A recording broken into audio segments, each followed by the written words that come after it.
In this video, I'm going to discuss if you should even think of getting a Turkish TBI passport if you're a non-Muslim person.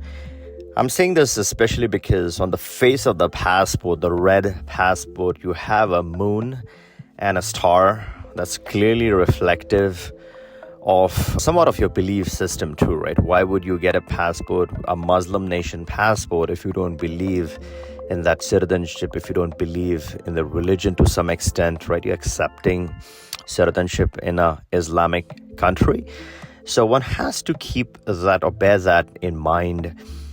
Let's say you're getting the passport, you're traveling with it. Now, if you have, let's say 4 or 5 passports and you're just adding the numbers, you're working on the numbers, you're really never going to use a Muslim nation passport to travel, then it may not make any difference. You can collect this. It's a good collectible in that sense. But let's say this is going to be your second passport. If you're really thinking of getting a second passport for travel purposes, let's break this down into a couple of things, right? One is the access. Is it a strong passport? No, it's not a strong passport because it does not get you Schengen access. It does not get you UK access. Of course, it does not get you any meaningful Western access. That's Australia, US, Canada, New Zealand, none of that. So you're not getting any meaningful Western access. A lot of people, non-Muslim people, obviously want a passport to travel the world, to travel to all the Western nations. So you're not getting that with Turkey. What are you getting? You're getting some Islamic nation access. You're getting some Latin access. Latin access is good, but that's available on any passport really. So you don't specifically need a Turkish passport for that. That comes along as a standard feature in most passports. I'm talking about weaker passports included. So from an access perspective, nope, it does not add any value.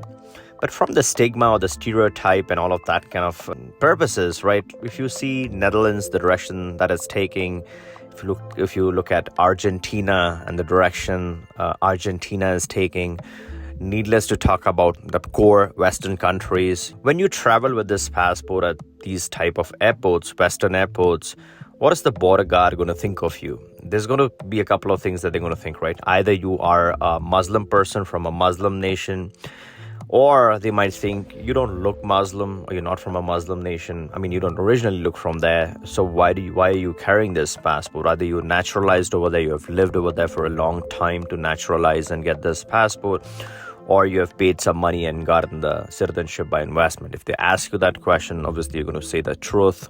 What is the impression that's going to create? I think for a non-Muslim person, that impression might not work for most people, and that's the reason why you see a lot of Westerners stay away from the Turkish passport. There's nothing wrong in getting a new citizenship, but what citizenship you get truly matters. For example, you wouldn't get an Iranian citizenship just for the heck of it, right? You would try to avoid that citizenship. I'm not saying that you would try to avoid a Turkish citizenship, but this is not a black or a white thing, right? It's a spectrum. It's a grayscale. And this obviously falls more towards anyone Muslim. So let's say you are from Pakistan or Iran or Iraq or Afghanistan or any of the Muslim, hardcore Muslim nations, then getting the Turkish citizenship would be a step up. It would definitely make sense.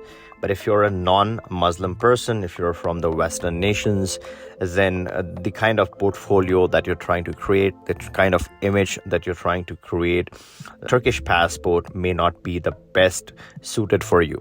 I'm not saying anything good or bad about the reputation of the passport itself. It's a decent passport. I'm just talking about the impression it creates. Good or bad is not the topic of discussion.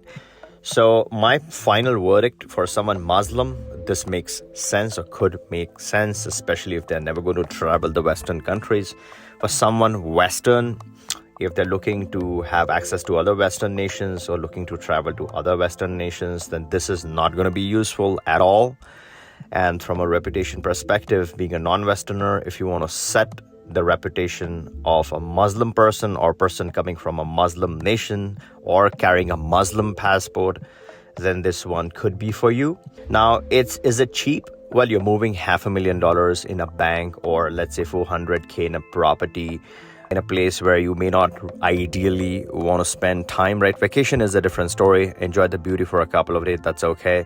But if you're talking about buying a property in such a nation, then obviously it comes along with its own hassles of maintaining the property, keeping an eye on it, spending money on renovations, fixes, etc., registration while purchasing it, paperwork when selling it. So there's a lot of hassle. And then once you get the monies in your bank, how much ever you recoup from your investment, there's this other headache of getting those monies out from an FATF gray listed jurisdiction.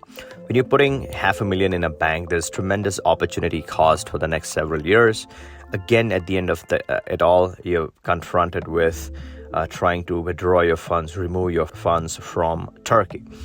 So those are some of the challenges. Is it worth it? Completely worth it for someone trying to step up their country, right? Moving from lower income class Muslim nations to Turkey. But if you're coming from the West, this just not make overall sense. And the reason why I'm making this video is because a lot of people are confused. They want to get an honest, true opinion. So this is my opinion. This is obviously not immigration or any kind of legal advice. This is just my personal thoughts and opinions on the Turkish passport. If you haven't subscribed to this channel, make sure to turn on the bell notification and subscribe. Not only helps this channel grow, but also keeps you updated on important analysis, tips, tricks, hacks, and launch of new programs, changes to existing programs. So if you're subscribed, rest assured you're going to stay updated on any such changes. All right, catch you in the next one.